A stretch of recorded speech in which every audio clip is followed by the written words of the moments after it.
गोपालपुर रे लज्जा पुरुष बंधु को काबू करी कॉलेज छात्री को गण दुष्कर्म घटना 7 जन को अटक रखी पचराउचरा करुछि गोपालपुर पुलिस।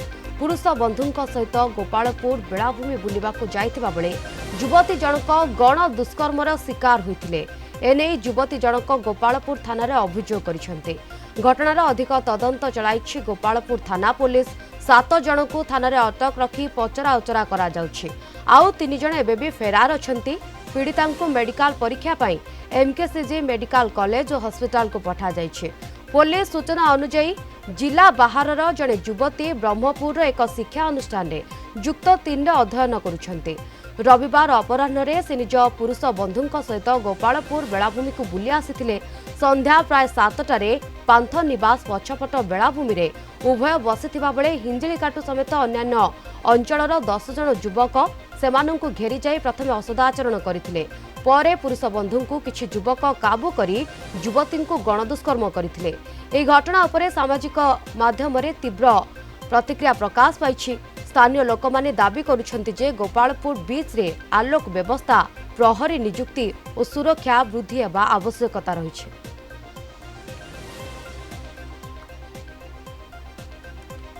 ए संपर्क में अधिक सूचना आम सहित लाइव रे जोड़ी होती आम ब्रह्मपुर रिपोर्टर मानस विषयी।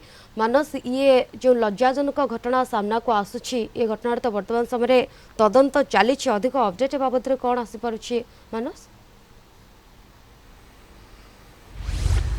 निश्चय शिवानी देखु जो गोपालपुर बेलाभूमि रे जड़े युवती को गणदुष्कर्म कराला एक अभावनीय घटना पर समस्त जो रही बुद्धिजीवी कहतु स्थानीय लोकों गोटे क्षोभ प्रकाश पाई जेहेतु गोटे पर्यटन स्थली रे किसी युवक गणदुष्कर्म करते। देखु घटना घटला 2 दिन तले प्राय संध्या 7टा बेले जड़े पुरुष बंधु तांकर युवती जन को धरी बुलावाई जाते जितेबाला से संध्या 7टा बेले बसी एकाकी बेलाभूमि बसी किसी युवक तांको प्रथमे असदाचरण करथिबा जो अभियोग होइतिला। परवर्ती समय पुरुष बंधु को काबू करी से दुष्कर्म करथिले अंधारिया स्थान को नहीं युवती जन को दुष्कर्म करथिले एवं दुष्कर्म करिया परे घटनास्थल फेरार हो जाइतिले अभियुक्त माने एवं परवर्ती समय प्राय राति 10टा बेले पुरुष बंधु एवं पीड़िता युवती जनक गोपालपुर थाना रे लिखित भाव अभियोग जणाइतिले।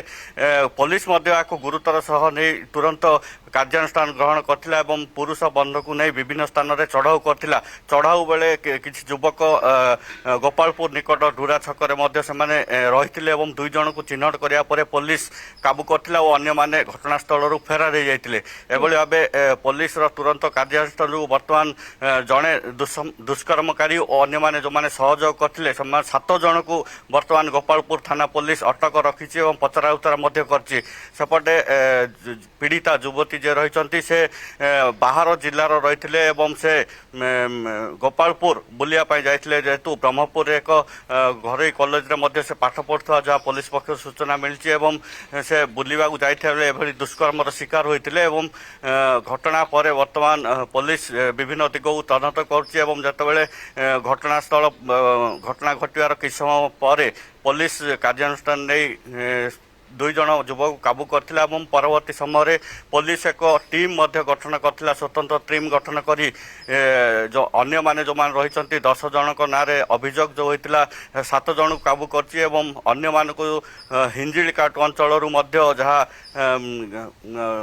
धरिबारे पुलिस सफल होइछि एवं अन्य जो माने रही 3 जन वर्तमान फेरार रही। तेबे यह घटना केते जन रे संपृक्त रही से नहीं पुलिस पक्षर वर्तमान तदंत जारी रही। गतकाली कहवा ब्रह्मपुर एसपी सर्वण विभाग घटनास्थल परिदर्शन करते युवती आलोचना कर किभली भाव घटना घटला से संपर्क में आलोचना कर एमकेसीजी मेडिकल युवती जनकर डाक्तरी माइना होती सविशेष तथ्य आज पुलिस पक्षर जहाँ एक सांबादिक सम्मेलन में ब्रह्मपुर एसपी सूचना देवार रही।